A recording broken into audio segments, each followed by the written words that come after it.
Hey everyone, welcome to my weekend special. I hope you enjoy the show. Hit that like button and be sure to subscribe to the YouTube channel so you never miss my show, whether it's Tuesday, Thursday, or Saturday. Now on with the show.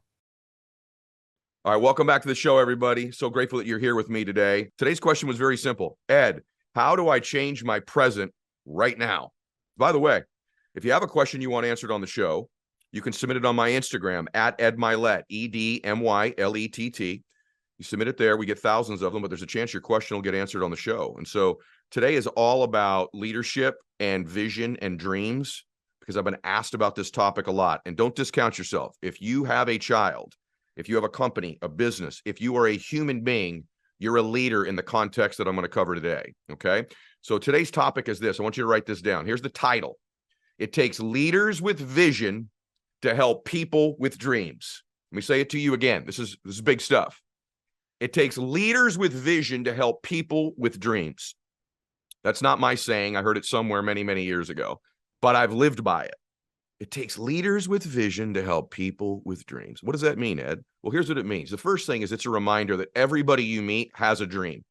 Everybody's born with a dream. There's a heart that dreams. As we get older, those dreams can change. They can evolve. They can even die and get buried. But every human being has a dream. That dream could be to be a multimillionaire, billionaire. That dream could be to lead millions of people. That dream could be to be a mother or a father. That dream could be a particular career. That dream could have a particular body. That dream could be to live with a particular set of emotions. For some of you, your dream's as simple as, my dream is to begin to be happy. I'm tired of living sad or down or worried or angry. But remember this, every human being you meet has a dream. It might be a big one that's long-term, and it might be just a short one. Their dream might just be, man, can I get through today with a little bit of peace, with a little bit of bliss? But everybody's got a dream. And I've reminded myself of that when I meet humans, that they have dreams. Every precious person has one. And like I said, there's millions of them, and there's varieties of them. And some people have lots of different dreams. But this is a context and a syntax that you begin to see your brothers and sisters differently. That server at the restaurant that's serving you, that you don't make eye contact with when they ask you, how's the food? Or what would you like to order? That person's got a dream. That dream might be just that you acknowledge them. That dream might be that they want to be the best server that's ever lived. That dream might be that, they want to have a big YouTube channel someday. That dream might be they want to write a book. That dream might be that they want to meet the love of their life. But that person's got a dream. That's why they were born. You were born to live a dream. You were born to make your dreams come true. And I know this. And so what those people are looking for is a leader. And all a leader means is, I can help you. I see something that you don't see. I see a potential. So as a leader in a company, many of you run companies or businesses. Remember this, it takes leaders with vision to help people with dreams. What does that mean? That means that you need to begin to work on your vision, because everybody you meet's got a dream. If you're a mother, what's the vision for your family? What's your vision for your children? Are you sowing seeds in them of vision and visionary leadership in them? I read a book a long time ago that really changed my life. It's an old book. It's written by a guy named Guy Kawasaki, and it's called Selling the Dream. And what he was really writing about was Apple. He was the guy that kind of marketed the old Macintosh for Apple. But the entire book is the context of what Apple was doing to become a great company. And if you really understand and study that company, Steve Jobs was a great dream seller. See, selling the dream is a skill and a talent you build. Listen to me. But most people are oblivious that it's important. Most people think that's only for the Steve Jobs of the world or the Ed Myletts of the world. You want to be a great father? You get great at selling a dream to your children and your family and your spouse. You want to be a great business person, entrepreneur? You get great at selling the dream and having a vision for where you want to go. You want to be a great anything. You want to lead yourself in life. You better have a big time vision. You be able to sell yourself on that dream. Life's about vision. That's why the Bible talks about where there is no vision, the people will perish. They will literally die. You're a dead human without a dream. You're a dead human without a dream. So you should constantly be working on your dream muscle, your vision muscle, and your ability to sell yourself and other people on that vision. I am talking to you today because I had a dream and a vision that I could help millions of people.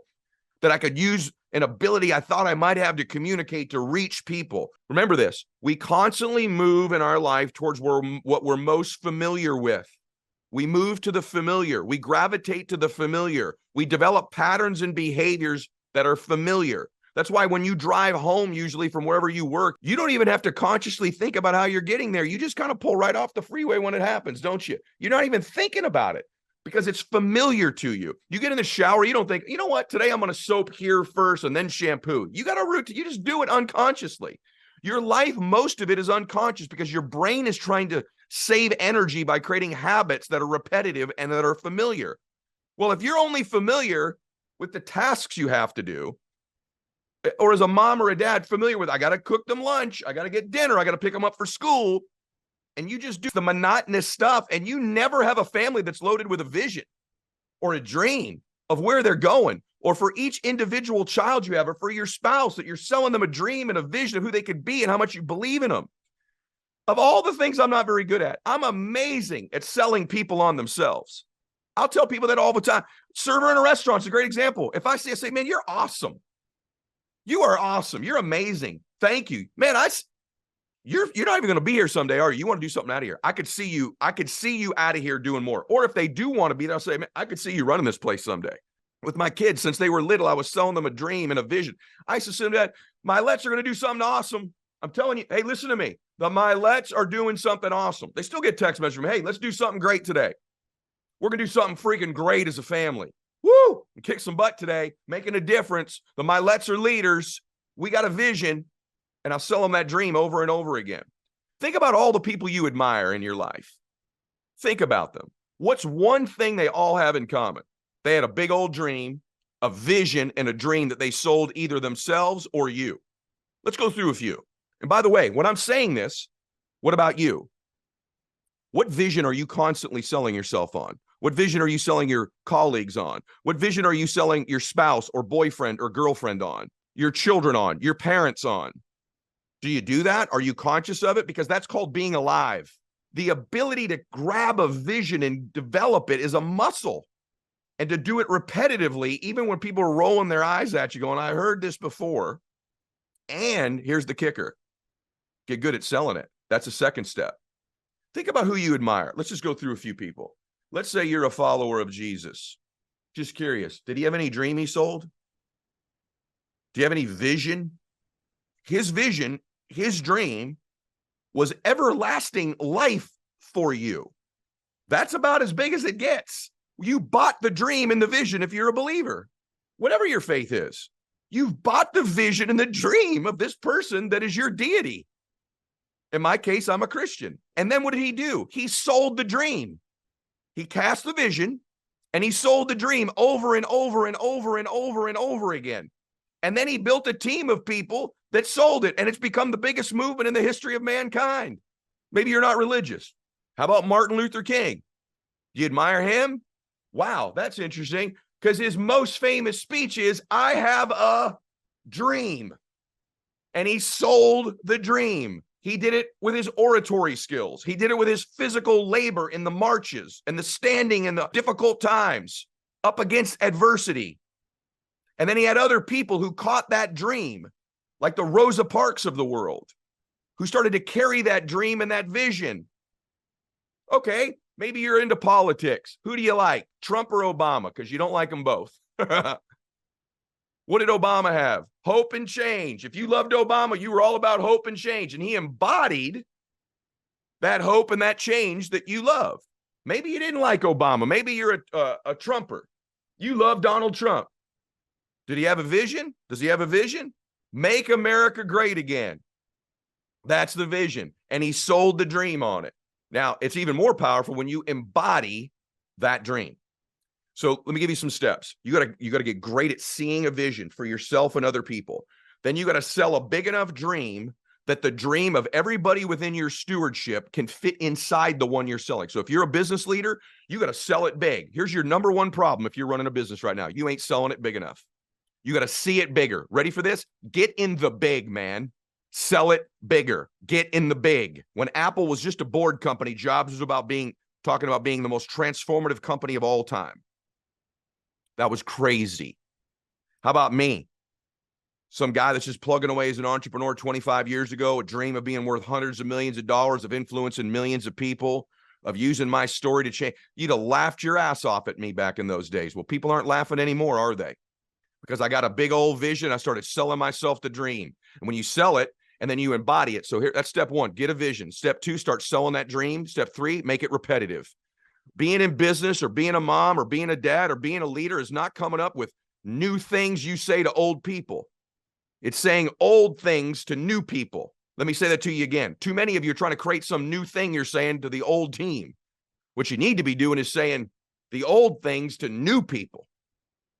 So I've said it over and over and over. So you got to sell it big enough that everybody's dream fits inside of it. So the Myletts are going to do something awesome. Max, you can play on the PGA Tour. Bella Boo, you can have your own business and run for president someday. It fits inside the dream that I'm selling. If you're running a company, you got to get the dreams of everybody to fit inside that. The third thing is you got to back it up with massive action. It can't just be words. People got to watch you go, oh, she means it now. You get good at selling that dream and you do it repetitively. You don't end up suffering from what I call leadership fatigue, where you get tired of hearing from yourself. You get tired of saying it. Most businesses fail because the leader gets tired of selling the dream and acting like it. Most parents fail because they get tired. If they ever sold a dream, they get tired of selling it because the kids don't behave, they don't act like it, and they finally just quit. The more you sell the dream and sell the vision, I'm convinced the problem for most kids is they're being raised by parents who don't sell a big vision and a big dream and tell them how amazing it's going to be. When you're a leader, that's a position. That means you have a viewpoint the people behind you can't see. You have a job as a leader, as a mom, as a dad, as a business leader, as a coach, to say, hey, let me tell you what I see because you can't see it. Let me tell you how it's amazing it's going to be when we get there, how worth it it's going to be to go through the trials and tribulations, how worth it is to go through the ups and downs and put the work in. Let me say it to you again because this is going quick, okay? You got to see something they don't see because of your position as leader, and you got to be able to say, let me tell you what I see. And you tell them over and over and over, and you tell them in different ways until they get it, but you say the same thing. And you tell them how amazing it's going to be when we get there. Go all the way back to Jesus. Let me tell you what I see. I see you in heaven someday. Let me tell you how amazing heaven's going to be. Let me tell you how amazing it is. Right? Over and over and over. Then you tell them how to get there. Over and over and over again. It's got to be big. It's got to be bold. It's got to capture people's hearts. And they've got to see themselves fitting inside the one you're selling. It can't be a selfish dream unless you're just leading you. Then you got to do the hard one. You got to validate it with your action. They got to see you go, wow, she's serious. She's in here 2 hours earlier than she used to be. Oh my gosh, she's got this dream of doing this bodybuilding contest she's doing. Look how disciplined she is with her diet. My gosh, you know, she takes off on lunch and works out in addition to her morning workout. They start seeing it. Man, he's talking big stuff for the company right now. He's talking major plans, major vision, unbelievable stuff. Have you seen how he's working right now? This dude's a maniac. He means it.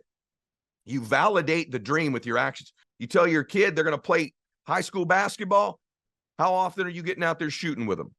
How often are you getting up early? How many videos are you sending them on shooting stuff? How many articles? What the coach are you trying to get work to get them with? Validate it with your actions. You become a powerhouse.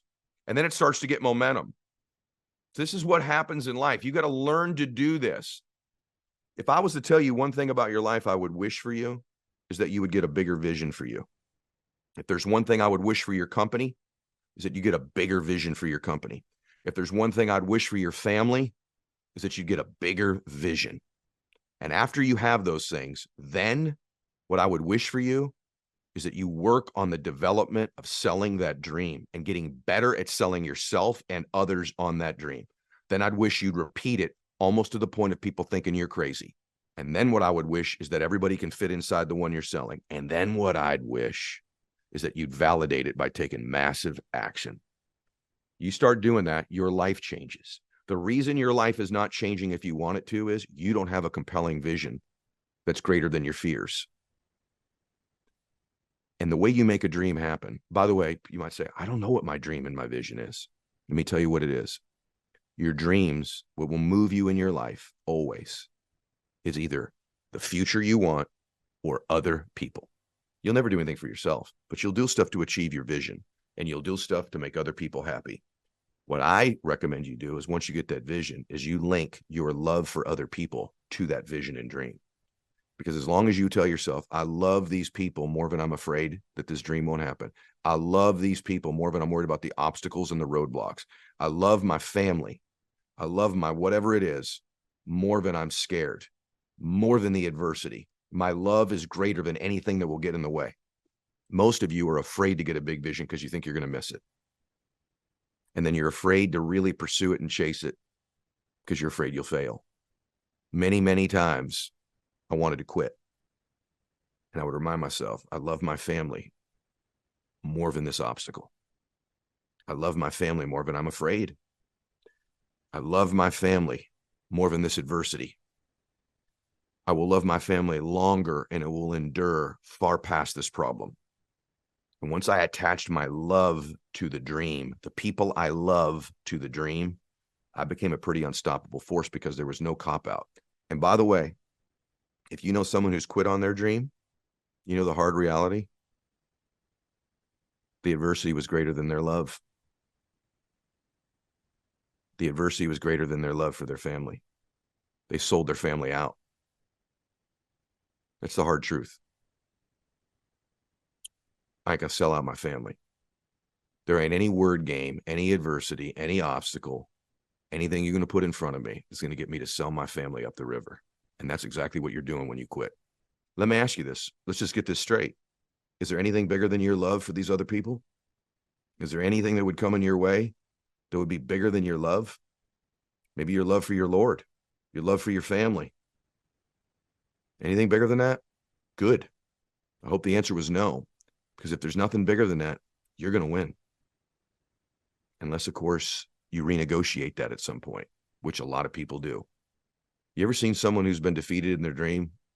Quietly, they might blame someone else. They might have their excuse, but deep in their soul, deep in their intuition, deep inside them, they know they sold out. They sold out. Here's the great news. I've quit many things before, but I got back up again. It's not too late. You can decide right now, that's it. He's right. I'm going to start attaching my vision and my dreams to my love for these other people, and I'm getting up. I'm going to be a different force now. Let me ask you this question. Any of you that have kids, and if you don't have kids, just pick somebody you love. Let's say you were sitting in a meeting right now. Someone walked up to you and handed you a note and said that person was in a serious car accident. Picture your children if you have children, or your grandchildren. If you don't have children, your mom or your dad, your boyfriend or your girlfriend. You're in a very big meeting room. And you got handed a note. So-and-so's been in an accident. It's serious. You need to come now. What would you do? You'd get right up and run out of that room, wouldn't you? In a minute. Wouldn't you? Would you stop and go, well, wait a minute. I don't want to be rude to the speaker. I don't want to get up and bother the other people in the room. What's everyone going to think about me when I get up? Is everyone going to say, wouldn't occur to you at all, that stupid stuff of what other people are going to think? Because you got to get to this person you love, right? Because your love is greater than that moment. And when you got up, if you started to run out of the room and someone stopped, you go, hey, someone stopped. What are you doing? You can't get up in the middle of the meeting. There's no way you can do this. That's rude. Sit your butt back down. Would you go, oh, okay, I don't want to be rude.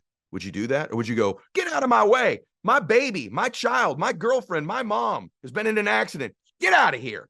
And you steamroll. And when you got to the door, they said, hey, you need to get back in there. This door is locked. There's no way out. What would you do? Go, well, I guess that's a sign I'm not supposed to get to my dream.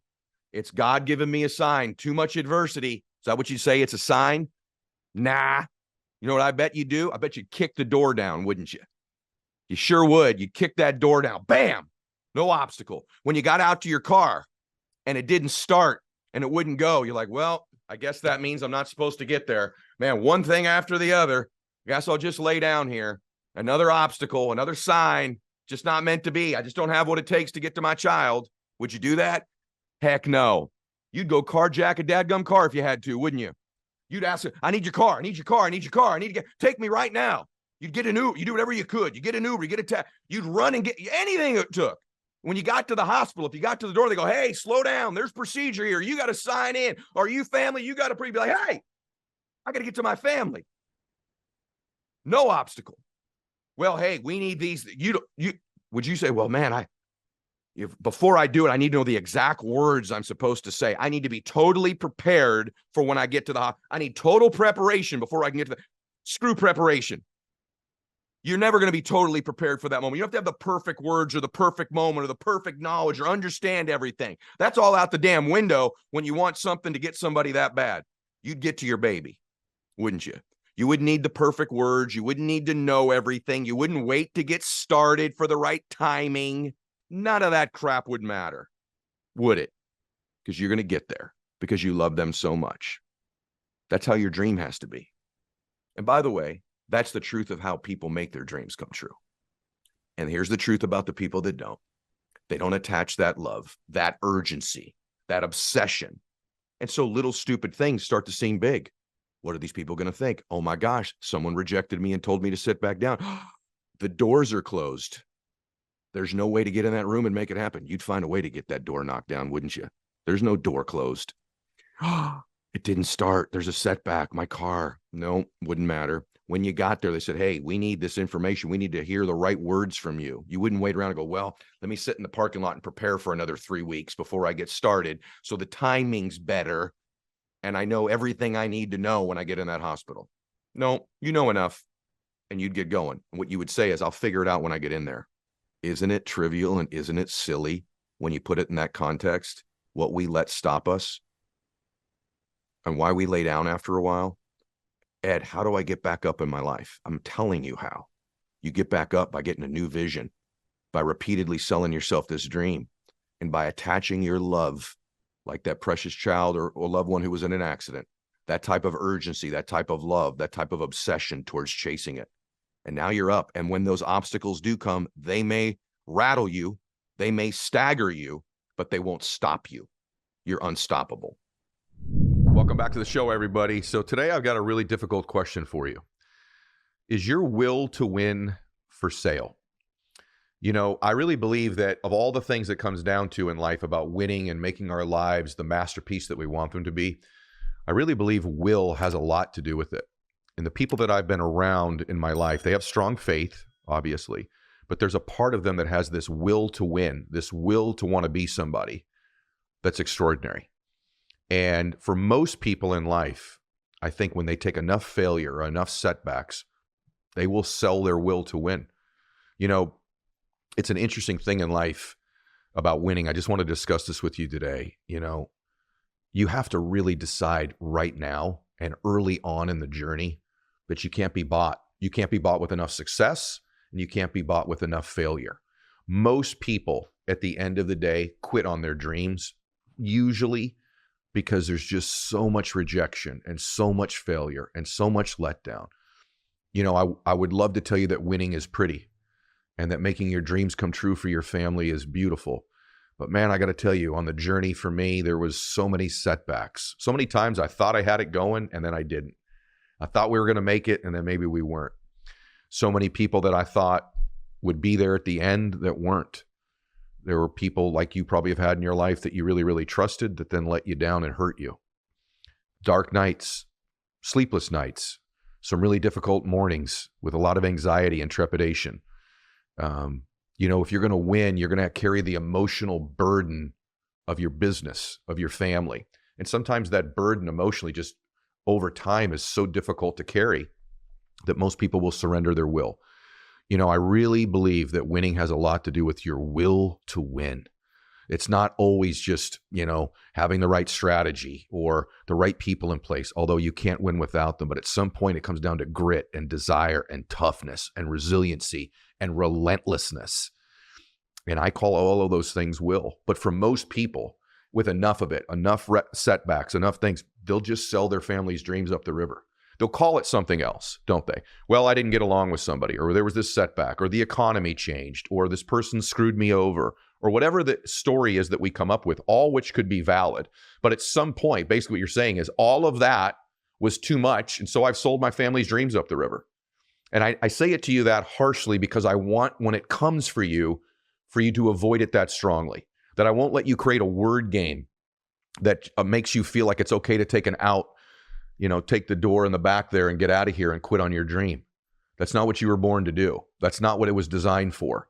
Part of the game of this winning thing, part of the game of changing your family forever, part of the game of changing how you feel about yourself is really difficult. And it's going to come with all of those things I described and more, and shocking setbacks. Every couple, 2 or 3 years, is going to be a day where you go, my gosh, right? Like that's going to happen. And for most people at one point, they just go, that's enough. That's enough. And that's why so few people win, because theirs is for sale.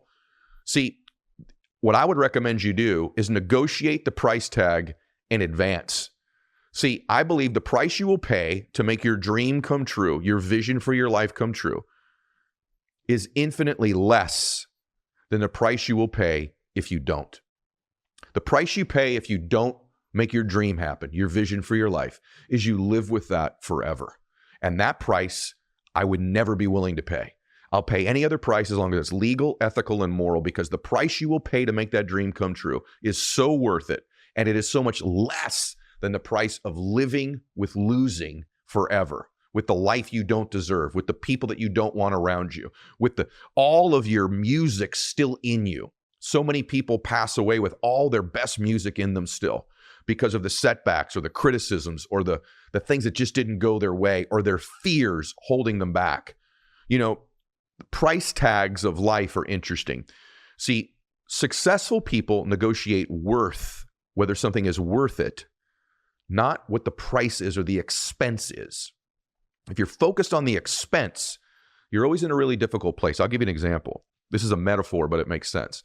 When I had no money, right, which was most of my life, when I would walk into a store, I wouldn't get what I wanted in the store. I would get what I thought I could afford. And so what did I do? I flipped the price tags over. I didn't always just get what I wanted. What's the cost? What's the cost? What's the cost? What's the cost? I'm sure you've done that as well. It's just really one of the real things in life. What's it cost? I wouldn't get the jacket in there I wanted based on what it cost. So that's a scarcity mindset, right? And so instead, when I became a wealthy person, I'm able to walk in that store and get the one that's worth it. What's the one worth it? And in our lives, when we're operating from a weak position, we're operating from a poverty mindset, we're constantly negotiating the price tag of life. What's it going to cost me? What's it going to cost me? What's it going to cost me? And we focus so much on what it's costing us, the pain we're going through, the price we're paying. We're constantly focused on the price we're paying that eventually we just go, I can't do it. The cost is too great. If you're focused on the cost, you'll eventually lose because the cost is so extraordinary. But if you switch that subtly and say, is it worth the price? Is it worth it? You focus more off the cost and onto its worth, then you got it. And so let me ask you, what's your family worth? What are your dreams worth? What's the pride of living the life that you've dreamed of worth to you? And once you focus on the worth, you'll probably pay any price. You'll go through any cost. But you have to negotiate, in my opinion, that price in advance. I think if you wait till you're in the middle of it, you're in big trouble. And so I would challenge you today to negotiate the price you're willing to pay in advance, whatever it is. And then the negotiation is over. So decide now what price you're willing to pay or not pay for your family. And just be honest about it. There's a certain place where I'm going to sell my family's dreams up the river. You know what? I'm just going to give up. And that's what most people do in life. They, like I said, they call it something else. They frame it differently. They create a story that makes them feel okay about it. By the way, the only reason I know this is I've done it myself on several different things. This guy screwed me over here. That one let me down. Timing wasn't right, right? Whatever. The bottom line is that the price became too great for me. Had I negotiated that price in advance, maybe that would have never happened. So if you focus on what it's costing you all the time, which is what you're doing, and you know it, it's costing me this time, it's costing me this money, it's costing me this experience, it's costing me this, it's costing me that, you're probably going to lose. But if you start to focus on, is it worth it? Is the price I'm paying worth it? Then you got it. Why does that also matter? Negotiating the price as you're going through the battle in life takes all your energy and your focus. Isn't it constantly a drain on you? Is it worth it? Is it worth it? You're asking yourself this all the time. How do I know? It's what most people do that are trying to do something great. Is it worth it? Is it worth it? Is it worth it? Right? What's it costing me? What's it costing me? And you're constantly negotiating. It takes all your energy. It takes all your focus. And so the bottom line is it's better to decide today. And I would just ask you, what's your family worth? What are your dreams worth? What's your life worth? What price are you not willing to pay? Hopefully you don't want to do something illegal or unethical or immoral to do it. But beyond that, what's the price you're willing to pay? And get clear on it, and then just stop negotiating it. Stop doing that thing back and forth, those mental gymnastics that you know exactly what I'm talking about. And just decide, I'm going to win. I'm going to pursue this. Whatever comes my way, I've already negotiated in advance. So although it might be shocking or really painful, I already negotiated that price. I already negotiated it. One of the cool things for me, like in my faith, is I know the price has already been negotiated for me, right? Like it's already been negotiated. I didn't have to do it. Remember this, change only happens when love is greater than your fear. When love is greater than the price you're paying. What I believe you have to do is you have to start to attach yourself to the love you have for other people. That love, because you're such a good person, is so much greater than the adversity that will come your way. But what happens when adversity comes, we detach from our love for our family, for ourselves, from the people that we want to help. And the love part gets diminished and the fear and pain part gets increased. See, you show me anybody with a big old dream with enough reasons to win, and I will show you somebody who's going to win. I believe more than anything in life, having big, giant, compelling reasons why you want to win. The why is so much greater than the how or the what. The why is. And relentlessly focusing on that. When the why is big enough, you'll go through the how and you'll figure out the what, right? But in most cases in life, we don't attach those two things. People say to me all the time, I'm not even sure what will motivate me. I can tell you. Do you want to know the two things that'll motivate you in your life? I'm going to give them to you right now. You always go, I lack motivation. I lack inspiration. I can tell you what they are. They're your dreams or other people. Those are the two great motivators in life. Usually most good people won't do very much stuff for themselves. They just won't. They're too giving. They want to change other people's lives. They love other people. They put other people first. Those are the people that ultimately win long term.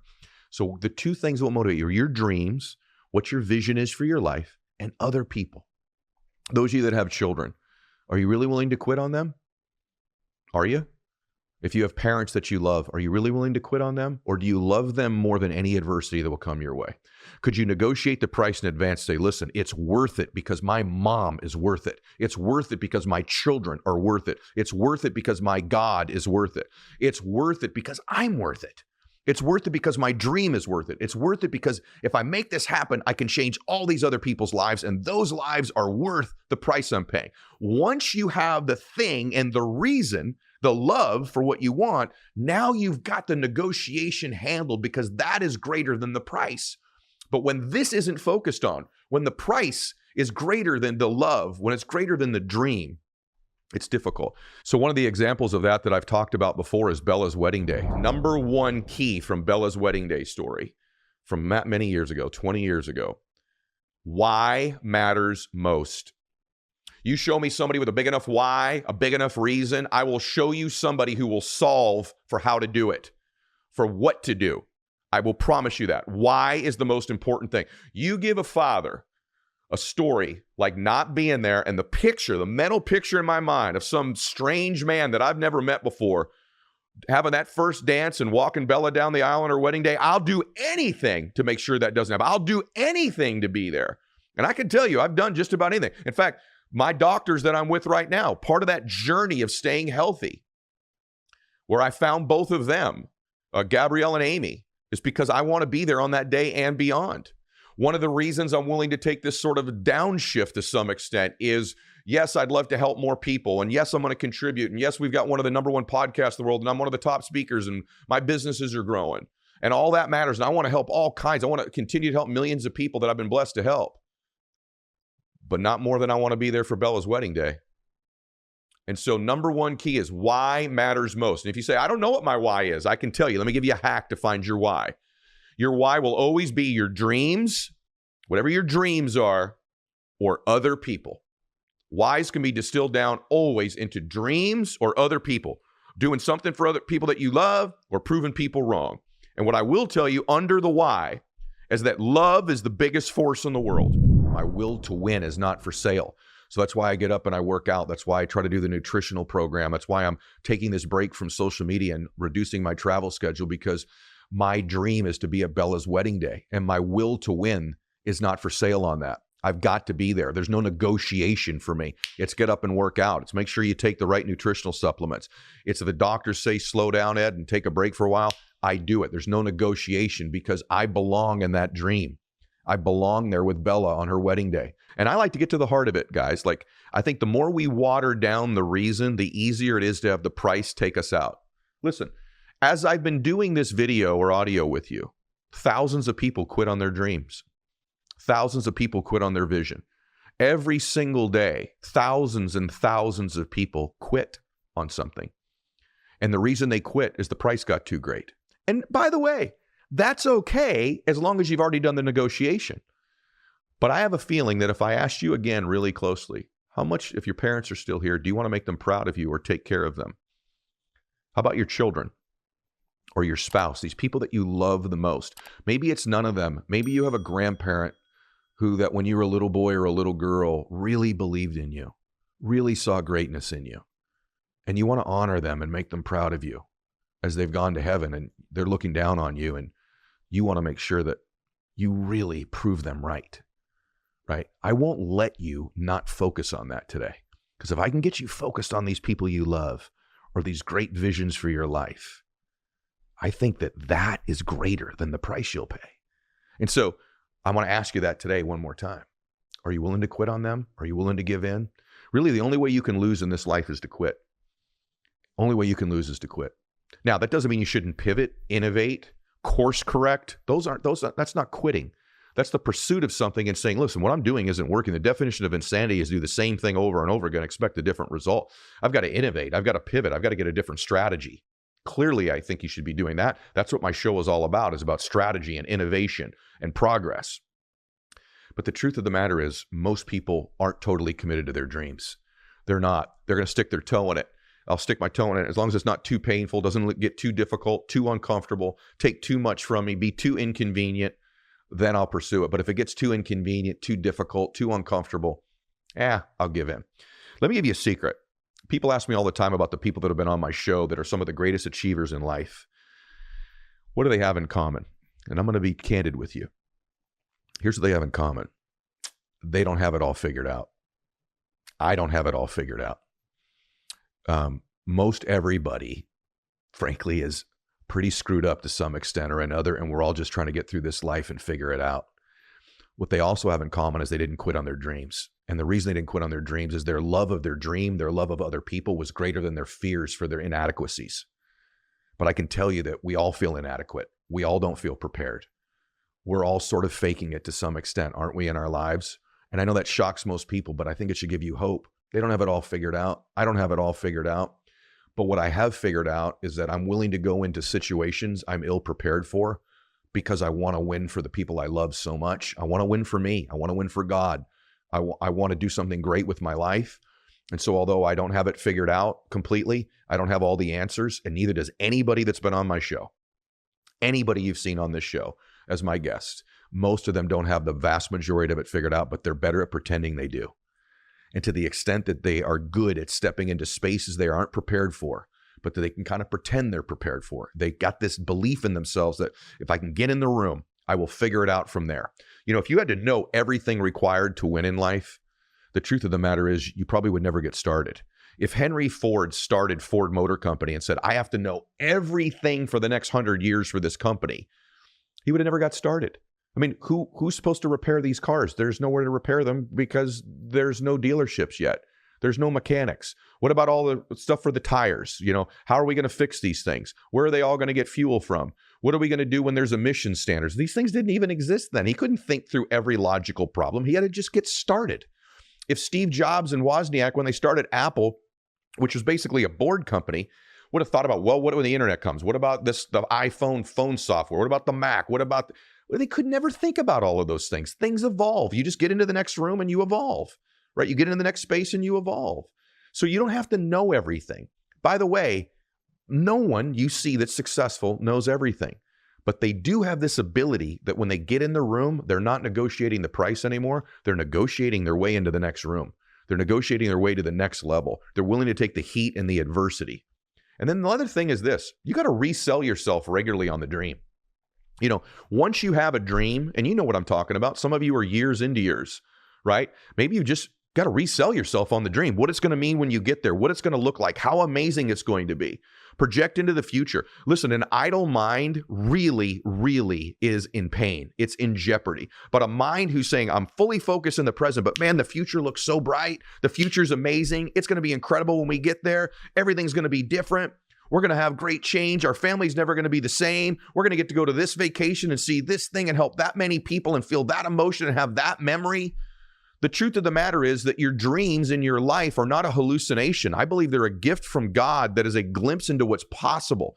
It's like a possibility projection for your life, is when you look into the future. Dreaming is free, yet most people don't take advantage of it, or they did it once, but they haven't resold themselves the dream again. Maybe you need to go touch your dream. Take a weekend somewhere where you get clear on this is where we'd love to live, or this is what we'd love to drive, or this is how I'd love to serve in our church. And just take a Wednesday and serve one day in your church and resell yourself. You know, most of life, the truth is really selling yourself on things. You're selling yourself something right now. You're selling yourself your worries and your fears, and you're selling yourself the story of how big a trouble you could be in if this doesn't work out. It's a sales pitch you're doing on yourself, aren't you? It's a story you're telling yourself. There's a narrative that you're starting to speak to yourself. So is the other one. It's reselling yourself on the dream, on the story, on the narrative of where you're going and what it's going to look like. I just feel like in life, a better life is to sell yourself on the future. Sell yourself on how great it's going to be when you get there. Learning to live fully present in the moment. Let me say something. When you're negotiating the price, you're not present. You've projected into the future more pain, more difficulty. You're not in the present. So if you've negotiated it already and you block that off in your mind, you go, I've already decided I'll pay that price. I've already negotiated that. That's already happened for me. Then and only then can you sell yourself on where you're going and what it's going to look like when you get there. And when I say resell yourself, I'm a big believer that you need to touch your dreams. And so I said this a minute ago, but I want you to understand it. You got to sell yourself on stuff. So like, for example, like where I ended up living in my life, I would take a little vacation there on a weekend for like one night. I'll never forget this. I wanted to live in Dana Point, Laguna Beach, California, that area. And so when I would have a win in my business, I would go to one night at the Ritz-Carlton in Dana Point, Laguna Beach. Just one night there. And I never had been anywhere like that in my entire life. And I had the feeling of driving up to the valet in my not so great car at the time. But I remember just the feeling. It may sound hokey, but giving the valet my keys and Mr. Mylett, or you know, are you staying here? Yes, your name, Mylett. Great. And you write Mylett. I'll never forget the first time the guy wrote Mylett on the valet tag, and he gave it back to me. I saw my name, Ritz-Carlton, Laguna Niguel, or Laguna Beach, and then it said Mylett. And I remember putting that in my pocket. And I remember walking into the lobby and like the marble floor. I was like, oh my gosh, this is incredible. And I'd watch how other people walked and talked that belonged there because I didn't feel like I belonged there. And then I checked into the hotel. And I remember back in those days, I would go play golf just to be around successful people. And, you know, my wife would go get a massage and lay out at the pool. And then we'd have a nice dinner. And I would just touch that dream just for one night, maybe every 8 weeks, just one night. But what started to happen is I started after time, over time going, I belong here. I belong here. I became comfortable in that dream. And our mind moves towards what it's most familiar with. And then I remember the first speech I gave being super uncomfortable. But I remember the more I did it, the more I felt like I belong here. I'm comfortable here. I moved towards what I was familiar with. And it's interesting. The other place that I would go take my mini vacations was to the desert, to the Palm Springs, La Quinta area of California. And I would go out to this one resort called the La Quinta Resort. And I couldn't afford to be there for more than one night, but I'd get a deal on the room, you know, and I would just touch that dream for a night. I remember going, wow, these desert nights are so amazing. And then we'd go out there maybe like 3 months later, but I would touch that dream 3 or 4 times a year, and I would touch the other one. Do you know that later in life, for many, many years, those are the 2 places that I lived. I lived in that area, and I lived in the other one. And I really believe it's because I had touched that dream over and over again. Maybe your dream isn't anything like that. Maybe it's to be, you know, full-time in the charity or full-time in your church. Go take a day off and serve and just feel like it. Maybe do that every 3 or 4 months if you can, and touch the dream, because we move towards what we're most familiar with, and we get in life what we believe we deserve and where we believe we belong. And so long term, if you're doing this negotiation thing, you just don't believe you belong there. And at some point, there's going to be enough pain that's going to prove you right. You're going to go, I knew I didn't belong here. I knew this wasn't for me. I knew this was for other people. I knew I'm an imposter. I knew I was faking it. What am I, crazy? And I have to tell you, I have this happen all the time. Like, I have something I'm doing right now in my life. It's a very major project. It's a property that I'm developing. And there's a lot of difficulty with it.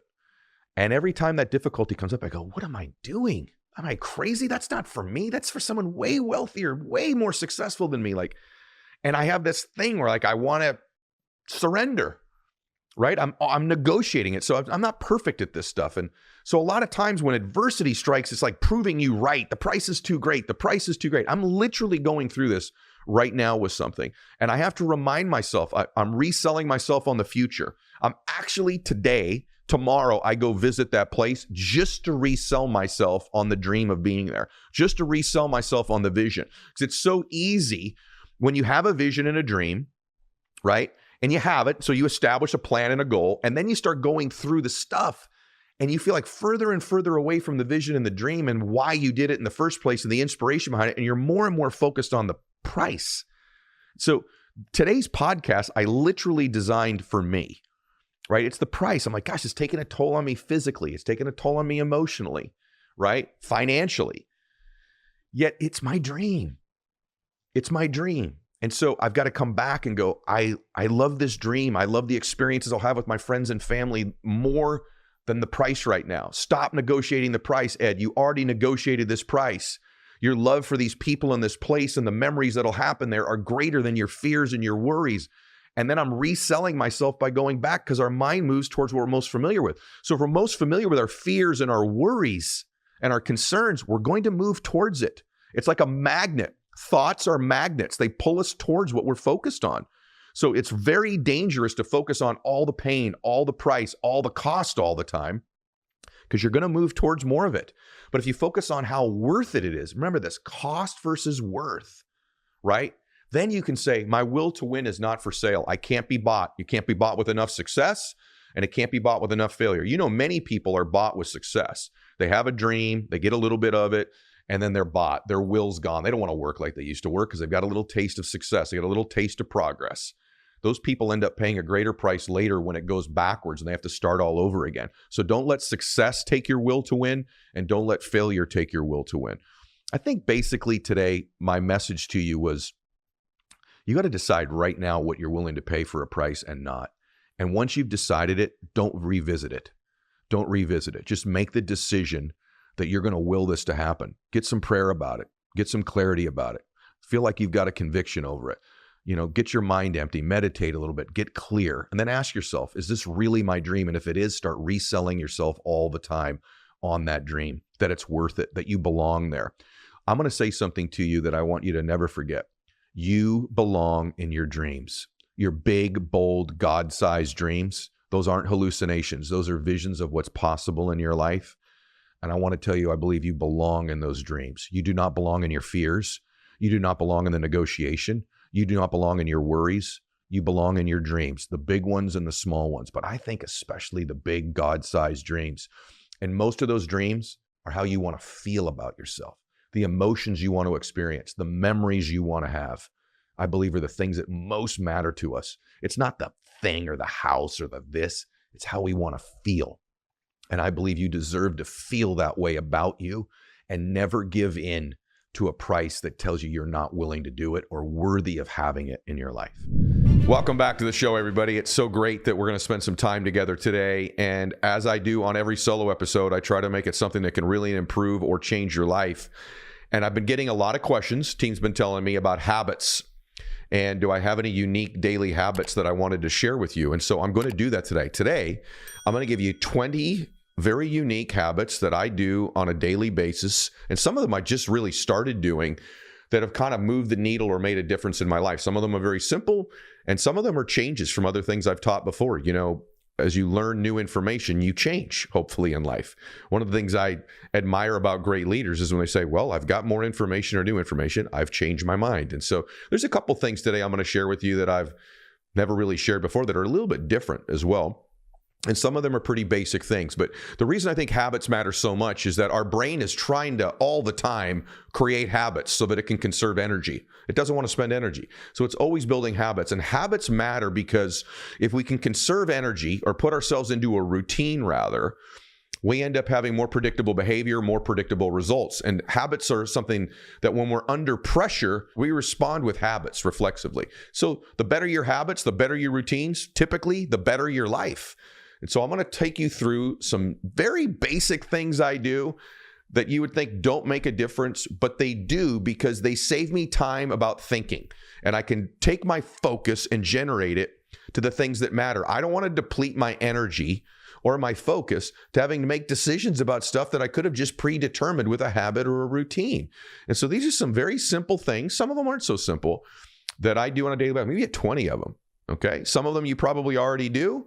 And some of them you probably definitely don't do. Do you need to do all of them? No, but I'm sharing with you what I do that works for me. Okay. So here we go. 20 habits that can improve or change your life. Number one, I make a to-do list the night before for the next day. And no more than 6 things on it. I'm a big to-do list person. So in the evening, before I go to bed, when I'm winding down, I look at my day that's coming up the next day, and I make a to-do list. I love checking things off lists. I love being focused. I love not having to think. I don't want to forget things. And so the night before, I make a to-do list for the following day. I put no more than 6 things on it. Now, by the way, most of my days, I get a whole lot more than 6 things done, but these are 6 non-negotiable things. Sometimes it's 3, sometimes it's 5, sometimes it's 2. If I'm in a busy day, maybe it's 1, but no more than 6 things because there's just too many things and you can create overwhelm. So the night before, I write down the 6 things I'm going to get done the next day. Why do I do that? Well, I wake up with a plan. I wake up with autopilot. Also, I believe that when you write these things down the night before, your subconscious mind, your unconscious mind even, can go to work on the strategy, on putting it together, on the things, the thoughts, the places, etc., that you may need to make those things a reality the next day. And it just creates structure.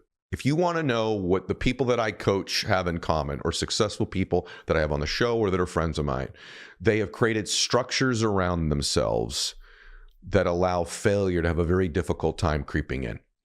And so the people that have a lot of money, they can create a lot of those structures with teams and staffs and employees and people around them and handlers and those kind of things. But for most people, they don't have the money to do it. And so they've got to create that within themselves. And so number one habit for me, not in any order, by the way, not in priority, just 20 of them. Number one, make a to-do list the night before with the things you're going to get done the next day. Number 2 habit I've established over the last few years that's really made a difference for me is I make a video every morning to 3 friends. And I call it the Let Me Tell You About You video. It takes me just a few minutes long. And I just make a quick selfie video to 3 friends every day. And it could just be, hey, Joe, I love you, brother. Just want to let you know I was thinking about you this morning. And these are the things I think about you. These are the things I'm focused on. This is what I'm praying for you. Just wanted you to know you're on my mind. And then usually tell them 2 or 3 things I love about them or that I'm focused on, or remind them of a previous conversation. Make 3 of those every single day. Just I put that out into the world. I start my day with contribution. I start my day with love. I start my day with gratitude for these people, thanking them for being in my life. Some of them are very good friends that I've known a long time. Sometimes it's someone that I met the previous day, but I had a very powerful meeting with. Hey, I just want to tell you how much I enjoyed our meeting yesterday. I'm looking forward to building our friendship or building our business relationship. What I loved about our conversation was this. What I loved about you was X, Y, or Z. Sometimes it's my best friends, and I'll say, just a reminder, let me tell you about you. You're the kindest, most brilliant, most generous, most funny, most beautiful, most whatever, blah, blah, blah, blah, blah. And I make 3 of those every day. It usually takes me 10 minutes to make 3 1 or 2 minute long videos for my friends. It's something that I do daily to put out into the world. I know my friends look forward to it. Starts my day with a gift, with contribution, with the highest frequency, with love. And so I do that every day. I recommend you do some version of this every day. Just take you a minute. It'll change people's lives. And what you put out into the world comes back to you, right? You can't give to somebody that which you're not experiencing yourself, and you can't receive it. So when you put love and gratitude out and just touch people's lives, the likelihood of that coming back to you, the law of reciprocity in your day is much higher, and it just puts you in the right state. Number 3 thing I do randomly every day, I take a daily walk. I believe walking is one of the greatest things you can do for yourself. There was a social media clip cut out of a podcast I did that people were saying that I said walking isn't exercise, and that's not what we were talking about. We were talking about walking. We were talking about muscle building exercises, and obviously walking doesn't build a lot of muscle, but daily walks have changed my life. It's a gift for me. I take a daily walk. It gets my body moving, gets my thoughts happening, gets me outside, which I'm going to talk about next. I find it some of my best connections to God and other people are when I take a walk. And one of the great gifts you could give yourself is to take a daily walk. If for the rest of your life you took a daily walk every day of your life, you'd be a richer, happier, more fulfilled, more grateful, whole, peaceful person. And by the way, you'll generate a bunch of great business and life ideas on those walks as well. What a great daily habit. So far, to-do list the night before. Send a message to 3 friends. I do it on video. Take a daily walk. Number 4, sky before screen. I learned this from Dr. Amy Shaw on my show. But what I mean by that is right when I wake up in the morning, one of the first things I try to get done very quickly is I try to get outside. And by the way, I live in cold weather places like Maine, so I know what it's like to be cold outside. I also live in Florida. I know what it's like to have a beautiful morning as well. But I try to get outside. I want to see the sky before I see a screen. And there's something to be said for just getting outside, breathing in the air. Even if you live in a city, hearing the hustle and bustle of other people that are moving around, that's effective. Looking at the sky and seeing the sun if you can, even if it's a foggy, cloudy day, just letting those rays hit you. And just getting outdoors, connecting with God really quick. Sometimes it's 30 seconds. Usually it's no more than 5 or 10 minutes. But if it's really cold and it's in Maine and it's snowing, I may go outside for 30 seconds, but just to feel nature, to feel the breeze, to feel the cold, to feel the hot, to feel the humidity, just to feel before I start having a screen hit my face. And I also try in my morning routine to delay drinking any caffeine or coffee. I learned this from her as well. Adenosine in your brain is something that kind of makes you feel foggy, and it's something that you have when you're sleeping at night. Adenosine is it's a neuromodulator in the brain that helps regulate sleep, arousal, and other brain functions. It's a byproduct of cellular metabolism that builds up during the day, and then at nighttime it's recycled during your sleep. And so it helps you. It helps with arousal. It promotes sleep, and it suppresses arousal. And so when you're awake, adenosine levels increase each hour. It helps with neurotransmission as well.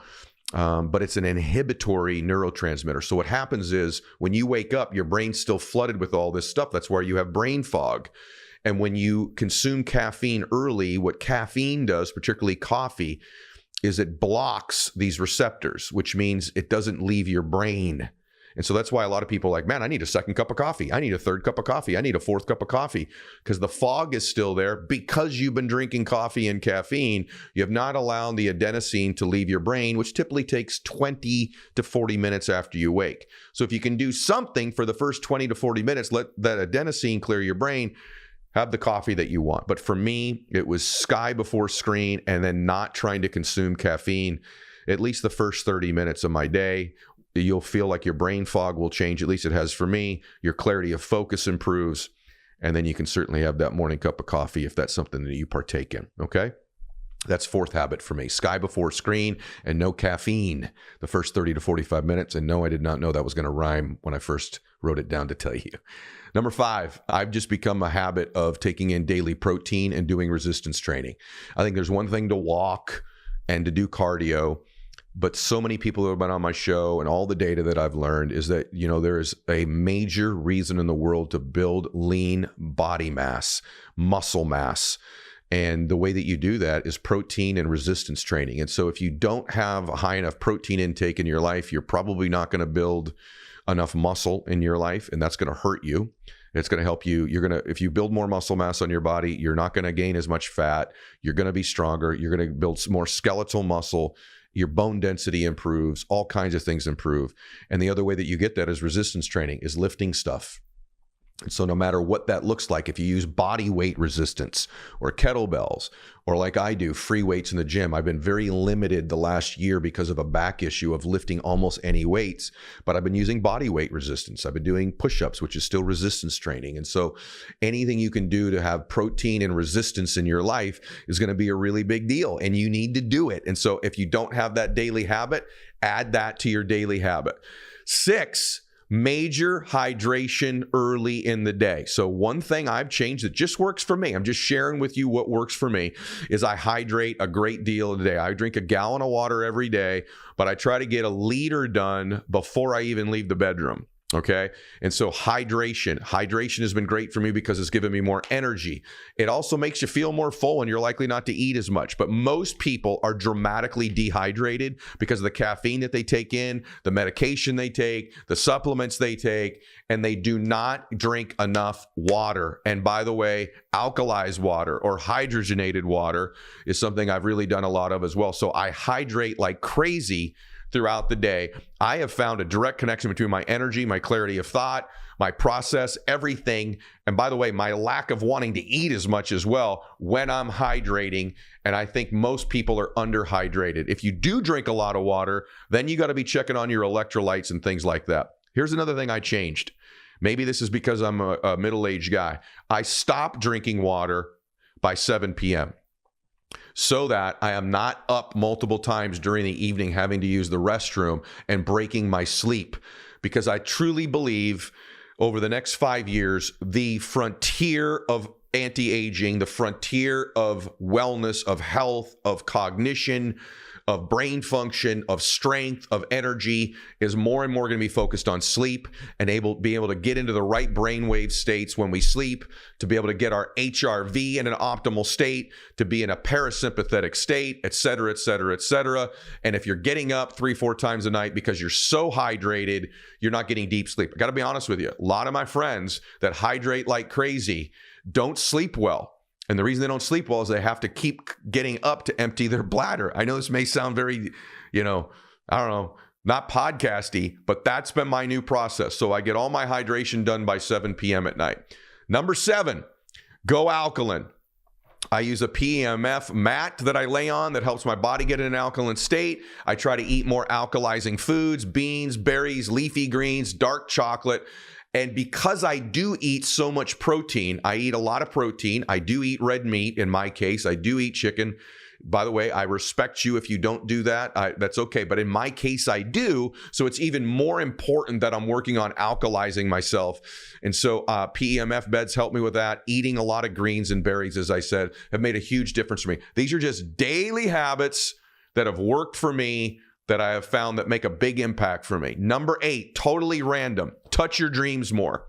So many of you, I know these are uncorrelated habits. So many of you have dreams in your life and you don't go touch them. You've got to begin to touch your dreams. So the more your brain becomes familiar with something, the more it's going to move towards what you want because it becomes familiar. It moves towards it. If you don't spend any time in your dreams, like let's say you have a dream home you want, or a dream car, or a dream job, or a dream body, or a dream relationship, a dream whatever, if you spend no time in it and don't touch it, the likelihood of you ever moving there in your life is very small. So I've said this many, many times. I'm constantly on my app looking at houses, and places I might want to live someday, and touching my dream by seeing it, sharing it with friends of mine who share it with them. And I've got buddies of mine that share with me like the car they want or the jet they want. My faith-based friends, hey, this is the mission we're going to serve this summer. Isn't this be incredible? We could go, but you're touching your dreams. It's taking I wanted to live in a particular neighborhood I couldn't afford in. I'd work 6, 7, 8 weeks really hard. And if I hit my goals and my numbers, I'd go spend one night. I've said this many times, but I always wanted to live in Laguna Beach, California, Dana Point area. And there's a Ritz-Carlton there. And when I was a very young man, I didn't have a lot of money, right? But I wanted to know what it was like to be there. I didn't live there. I lived in the Inland Empire. If you don't know what that means, I lived not there, right? Far away. I could drive there. I could see it, but I didn't live there. And so once I started in business, I would work really hard. And if I hit my goals, I'd set up a contest with myself. Hey, if I hit this many sales or I make this much money, and at that Ritz-Carlton, I'd go there for one night. Go there on a Saturday night and we'd check into the hotel. And I remember the first time I walked in, I'd never had a valet take my keys. And I remember thinking, man, I probably should have vacuumed the car out, and I gave the valet my keys and we walked in like, wow, marble floors, look at this. And I was blown away by this place. And then you checked in Mr. Mylett. No one called me Mr. Mylett. Checked in. I got my room. We got to the room and I'm like, hey, I'm going to go play golf. You go to the spa. And just for the day, we would live for one day the way we wanted to live the rest of our lives. Right? And then we'd have a great bottle of wine and have dinner. And I'd sit there at dinner, babe, we're going to make this happen someday. Make this dream. We would dream. And then at 6 weeks, 8 weeks later, we would do it again if I hit my con. If I didn't hit my numbers, we wouldn't go. And we would work hard to get a deal on the room and, whatever we could do. But the point is, 2, 3, 4 times a year, I touched my dream. And the more I did that, the 5th time I walked in, I'm like, hey, it's Ed Mylett. How are you? Great to be back, Mr. Mylett. It started to become familiar. And the more I started to do those things, the more it's like, I belong here, because you believe you belong in your dreams when you touch them. Not enough of you are touching your dream. By the way, your dream may have nothing to do with material things. Your dream may be, I want to serve in this particular charity full time. If I had all the money or if I had time, I'd serve this mission in my church, whatever it might be. So once every 3 or 4 months, take a day and serve that mission. Take a day in that church. Take a day at that nonprofit and touch your dream. And the more you touch it, the more it becomes familiar, the more your mind goes to work on getting you there someday. But if you never touch your dream, you don't know. So touch your dreams, set up a schedule. These are habits. Let's review where we are so far, everybody. Let's start from the very beginning again, because I'm giving you 20 of them. So here we go, okay? I want to make sure that these are uncorrelated things you can do to change your life. Number 1, make your to-do list the night before. So that your mind goes to work on it, you wake up with a plan. You have to think about it, autopilot. 2, message 3 friends every morning. You have to do all these things, as I said. Do some of them. Take a walk every day. Give yourself the gift of some time alone or time with your significant other. Sky before screen and try to eliminate that caffeine early in the morning when you can, okay? Number 5, make sure you're getting enough protein and do resistance training. 6, major hydration. Try to stop in the evening. Number 7, go alkaline. And number 8, touch your dreams. These are all uncorrelated habits and thoughts that can improve your life. I exist here weekly so that you can make your dreams come true, become the man or woman you're capable of, and then pay it forward. So these are things I've done in my life or I'm currently doing that have really moved the needle. Because the difference between winning and losing is so small, it's almost too scary to talk about. But I'm talking about it. These are the needle-moving things. These are the things myself and others that I coach, that I know do very well habitually, that seem to not be a big deal. But when you stack them all up, they're a huge deal. Think about this. What if every single day you really, truly had the night before had written out your to-do list and just, got your day ready for the next day, woke up with a plan, and you ended up really making sure that you've taken some darn time to do some hydration, and you got outside early in the day and you limited your caffeine and you became someone who took a walk on a regular basis. Just think about how much better your life would be and how much more structured it is.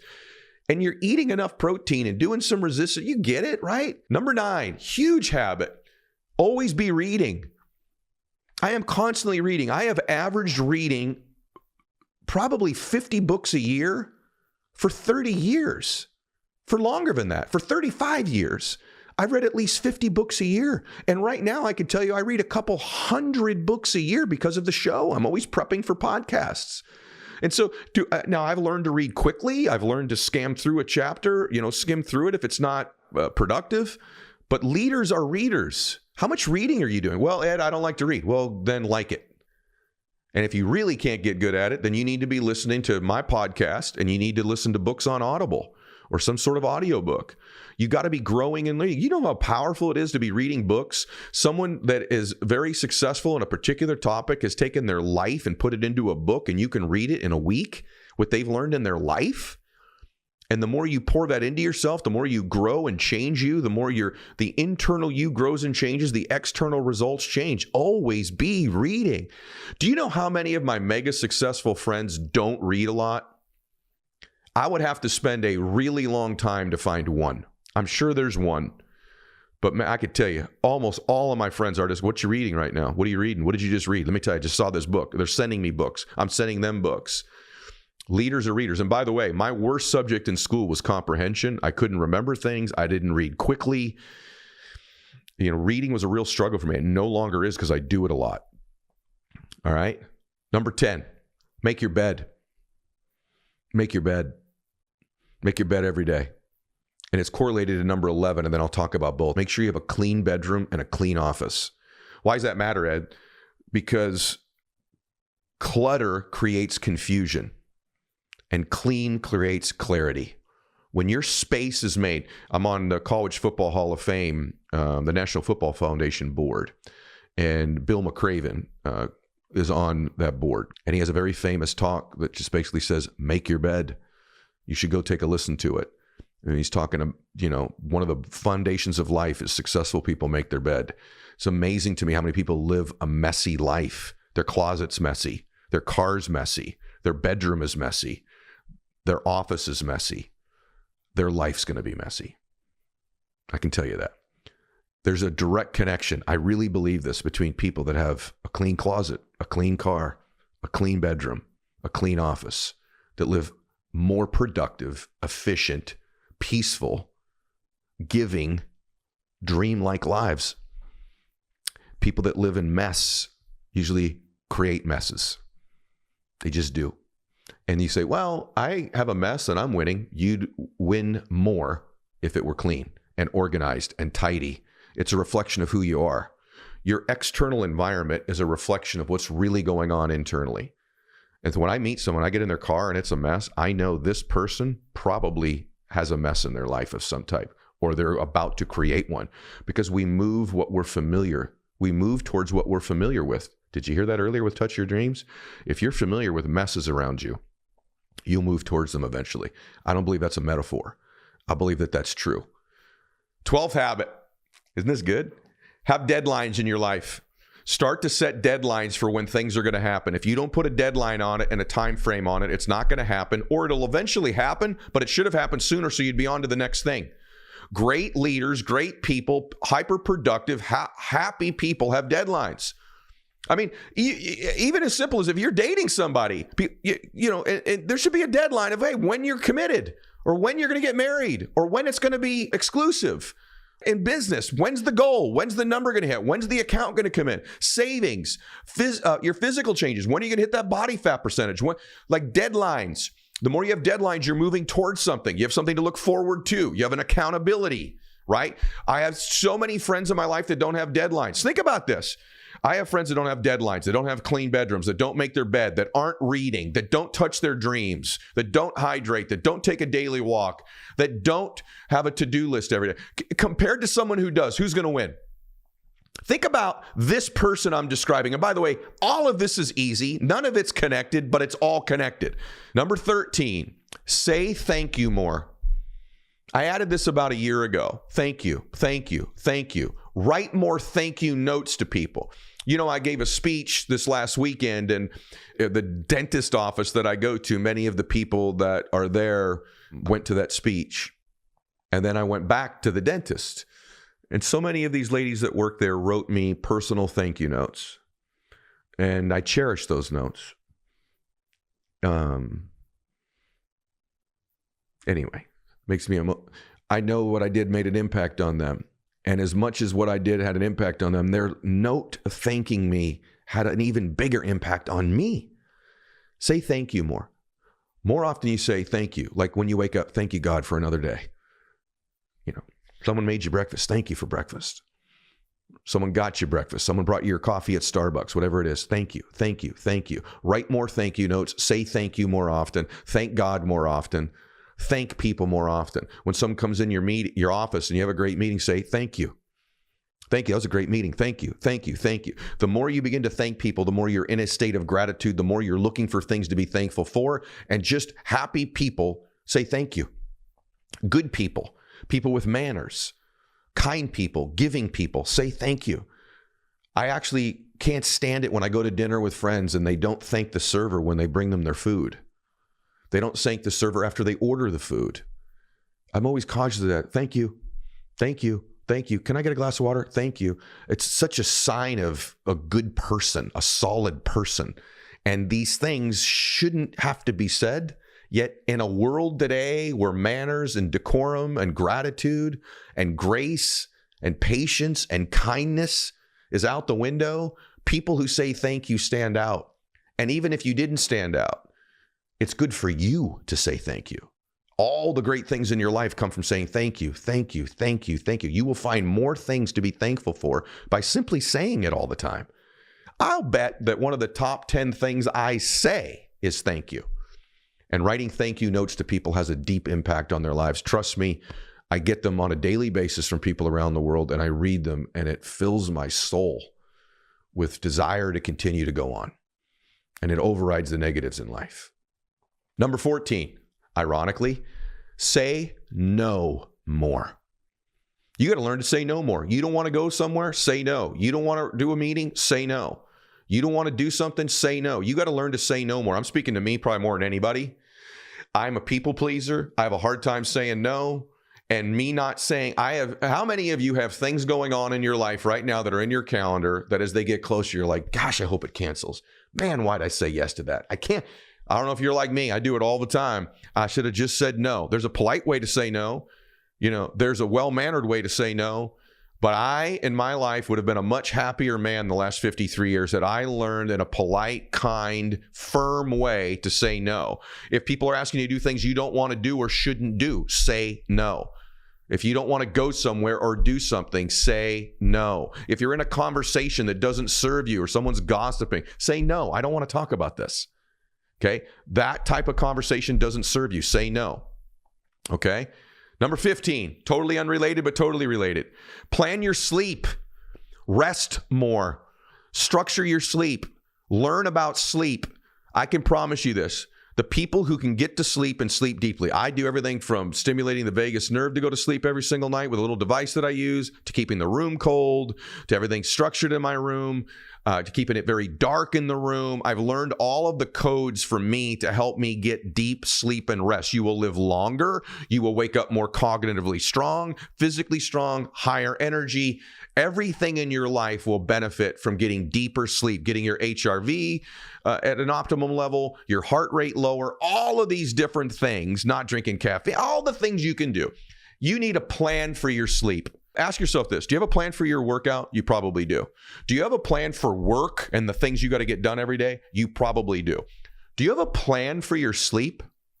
Probably not. Yet you will spend 1/3 of your life doing that one thing. You will spend more of your life sleeping than any other activity of your life long term. And there's no plan for it. And in culture and society today, 99.9% of people don't. They go, well, I gotta sleep. Yeah, but are you getting deep sleep? Do you even know? Do you have anything you're doing to monitor your sleep? Do you have an Oura ring or something like that? That's something that's telling you how good your sleep is. You have a 30-year life that you have no plan for. And by the way, it's the 1/3 of your life that impacts the other 2/3 all the time. And so I finally, if you follow my social media, even though I haven't posted in a long time, my sort of obsession was with my sleep. And so I've got a plan for sleep now. Do you have a plan for yours? 1/3 of your life impacts the other 2/3. Do you have a plan for it? Number 16, set your alarm 15 minutes early. This is something I just done in 2025 so far. I wake up 15 minutes earlier. I feel like I've stolen the day. 15 minutes. So because I plan my sleep, I go into bed 15 minutes earlier, but I get up 15 minutes earlier. And I feel like, oh my gosh, I'm ahead of the whole world when I get up. If you start getting up 15 minutes earlier, you will feel like you're stealing the day. Like you're the early bird gets the worm. Like I just created some more time in my life. I just created a scenario where I'm doing more. I'm doing something I didn't used to do. 15 minutes earlier when you get up, set your alarm 15 minutes earlier. It's just the best feeling in the world. And I don't think you'll miss those 15 minutes if you get deep sleep and if you go to bed 15 minutes earlier. Number 17, totally unrelated. Stop trying to multitask. There's no such thing. We've had enough studies on the brain to know you cannot multitask. You can't do two things at once. You shouldn't text and drive. That's dangerous. And you shouldn't be on the phone and doing emails. And you shouldn't be trying to make a phone call and write your speech or write your one thing at a time. Instead of multitasking, learn to task switch, which is to do one task fully present, switch from it and do another. And by the way, many things are really good if you'll get away from them for a while. So like when I write a book or a speech or plan a podcast, usually what I'll do is I'll start planning a podcast like today for a little while, and then I will task switch and go do one of my other business activities or work out, and then come back to the podcast for a while, task switch. Getting away from a task gives you a refreshing look at it, different set of eyes when you come back to it, more energy, more clarity, a different perspective. So stop trying to multitask all the time. You're incredibly unproductive when you multitask. Totally unproductive. Don't do it. Task switch and get away from things. Number 18, take the stairs. I've learned in my life, the more I can take the stairs and not the escalator or the elevator, it's good for your body. It's good for your mind. No one else is willing to do it. And you start building this thing where I do things other people are willing to do. These things seem so trivial and small. Take the stairs more. And I guarantee you, when you start doing that, you're like, yep, I'm special. I'm different. I do stuff other people aren't willing to do. And it's just little hacks. Man, my heart rate went up a little bit. This is good for my legs. Hey, and guess what? No one else does this stuff. And you start taking the stairs of life. You start changing who you are. When you start behaving in a way that most people don't, when everyone's going one direction and you go the other, there just becomes a part of you that knows you're going in the right direction. Take the stairs. Number 19. Practice mental rehearsal. Start visualizing more often. If you're not any good at it, start just trying to picture your future. Mental rehearsal over and over again of the talk you're going to give, the meeting you're going to go into, the goal, the dream you have. Start the habit of learning to be a person who does mental rehearsal. So before this podcast, I mentally rehearsed doing it. I just saw myself doing it. Before I give a speech, I see myself doing it. I mentally rehearse my goals. I mentally rehearse the victory. I mentally rehearse all of it. I'm a mental rehearsal addict almost, where I'm constantly prepping my mental rehearsal. And the more someone does that, the more they become familiar with something, the more their mind moves towards it. Number 20 of my totally disconnected habits that aren't connected but are: plan a non-negotiable vacation every year. It's changed my life. I did not do it for years. Every year, have a vacay you're going to take. If you can't afford it to go very far, make it a staycation and stay in your house.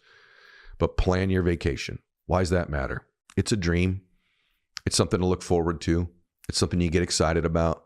If every year you just did something where you gave yourself the gift of a vacation somewhere, whether that's 2 days, a week, whatever it might be, every year of your life, you should be taking a vacation. And I know you go, well, Ed, that's just not in the cards for everybody. Believe me, I know. I've had 3 jobs at one time. But I'm telling you, even if it's a weekend, every year you should have a vacation so that when you look back on your life, you've taken a bunch of them. You've gone somewhere, seen something new, or maybe just that new place is actually your place that you never spend any time in because you work all the time. But every year, plan a non-negotiable vacation. I promise you, you'll thank me for it. Yeah, plan a break. It's important that you give yourself that gift because you're going to work so hard. And here's lastly, I'll give you a bonus habit. Pray. Pray more. Spend more time in prayer. More time in contemplation of where you come from and where you're going. Find your own answers to that stuff. Pray more. Your life will be better. I can promise you that. Pray more.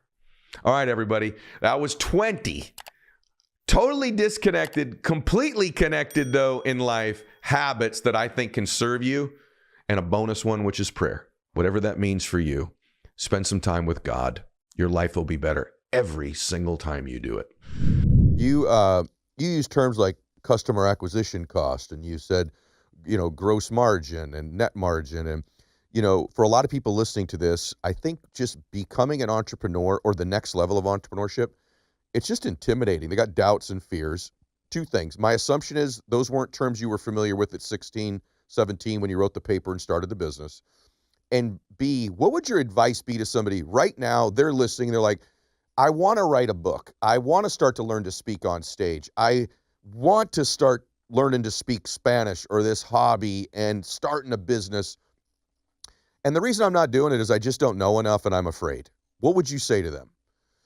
The great thing about being in this time and age is you got millions of people that come together and and have a collaborative effort, and they're experts, and it's all on this thing called the internet. And search it up, watch videos. There's plenty of people that have done this before that you can learn from. And I always say, learn from people, don't steal from them. So maybe you take, inspiration from, Ed or me or somebody else, but you put your own twist on it. It never works out well if you just copy somebody word for word, because that's not authentically you. So learn from the internet, tweak it to make it yourself. And it's like you never even learned from the internet, because you learned the basics, but then you tweaked it and learned from what you did wrong, and so on and so forth. Do you think, I'm asking you a hard question. I got 2 questions left, by the way, and everybody stick around because they're doozies. Probably this is the most intense one I've asked you, and it's personal, and I just you're just such an honest, open book. I believe somebody without a dream in their life or something they're trying to pursue can often be a person who feels alone and sad. I also have to believe, though, Drew, somebody who's had a difficulty in their life. I mean, let's just be honest. I mean, you've said it several times yourself, but, this diagnosis isn't easy, right? There's things that come with it that are difficult for you. Do you think your life, your mindset, your emotions, your mental state would be different without crippling hot sauce, meaning something to pursue and dream about in your life, a future to look forwards towards, as opposed to just focusing on your day-to-day difficulties? Now, I imagine that before this, as a young man, you weren't every day focusing on the difficulties. But I also have to imagine, to some extent, I think a dream in life is like almost a great distraction from current circumstance. I've said that in my own life in different circumstances.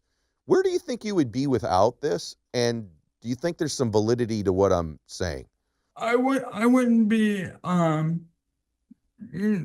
anywhere near where I am in terms of personal and professional growth without crippling. And the reason why is crippling hot sauce was the first time that I had a dream that wasn't influenced or associated with something my parents have taught me. So it's like you get taught, go to college, get that good degree, get that good job. But like this was something that was completely my own doing, my own mindset. It was formed by my own beliefs. And I think that's important as, what I'm going to do if I ever have kids is guide them, but not force them. Like allow them to have their own beliefs, whether that be business related or anything else, because the most growth comes when you form your own ideas and practice your own ways. And it's you take inspiration from your parents, but I think too many people rely on exactly what their parents tell them to do. And 99% of the time, the truth is, if you don't do it exactly their way, they're still gonna love you. Like you're their kid. So it's like you're not breaking anybody's heart, but it might make your life miserable. And the thing I always tell people, like whether you're at a low time in life, or even if you have something to do, if you don't have a goal, goals are stepping stones. Don't shoot for the stars right away, but start from step 1. Do a small goal, get bigger and bigger and bigger. If you are huge and worth $500 million and you're like, man, I completed all my goals, you're not dreaming big enough. There should always be something you're going towards, whether that's owning your favorite NFL team, NHL team, basketball team, something. There's no reason in this world of 2 billion people that there shouldn't be a dream out there that has already been achieved or hasn't been achieved by you. The world is your own destiny. And at the end of the day, if you fail, it's okay. But if you don't, you're a legend. And let me tell you, even if you fail 30 times, that one time you succeed, everybody's going to forget the 30 other times you failed. So it doesn't really matter. What in the world is happening today on this show, brother? Like, what? This is great. I don't know, man. I told everybody at the beginning they're going to remember this show, but like, you're going to remember this show. 16 years old, gives a presentation. 17 starts a company. Cerebral palsy, teacher tells him it's a dumb idea, sells a few to his family, goes to a farmer's market, sells a few more. 250,000 bottles sold, tons of money to cerebral palsy research, and now he's got all this wisdom that's insane about how to scale a business and life. He's 19. What the heck is happening here? I don't know, man.